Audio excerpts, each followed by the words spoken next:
एक रिपोर्टर हारिस एक वीरान गांव की हकीकत जानने निकलता है, जहां मशहूर था कि एक ही रात में सारे लोग गायब हो गए।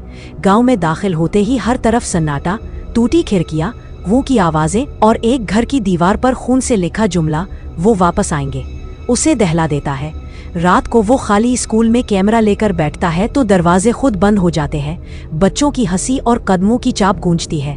कैमरे में धुंधले साए दिखाई देते हैं। अचानक एक बूढ़ी औरत नमूदार होकर कहती है, ये गांव कभी खामोश न था, हमने खुद कुर्बान किया, और फिर गायब हो जाती है। हारिस को एक पुराना कुआं मिलता है जहां नीचे से दर्जनों सरगोशियां आती है। वो झांकता है तो देखता है कि पूरे गांव के मर्द, औरतें और बच्चे अंदर कैद हैं। उनकी आंखें सफ़ेद और चेहरे सड़ चुके हैं। वो साए ऊपर चढ़ने लगते हैं। हारिस चीखता हुआ भागता है, लेकिन वो पीछा करते हैं।